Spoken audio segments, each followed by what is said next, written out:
yoqdimi? Yo'q, hech narsa qilmadim. Kechirasiz.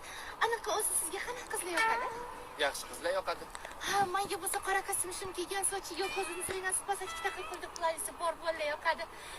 Iloyim, o'zingiz xohlagan yetdi uchrating.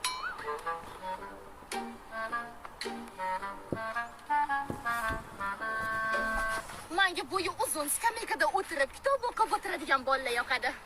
Iloyim, o'zingiz yoqtirgan bolani uchrating. Menga har ikkita gapida iloyim o'zingiz yoqtirgan bolani uchrating deydigan bolalar yoqadi. Menga nima jahl qilyapsiz? Chunki sen to'rmizsan, menga yoqib qolding deyapman. Chumo. Ha, unda menga o'xshagan tormoz chumo bolani uchratish nasib qilsin. Voy, onasini emsin. Bu miya bilan shuncha pulni qayerdan topgansan? Qachon shuni o'rgan.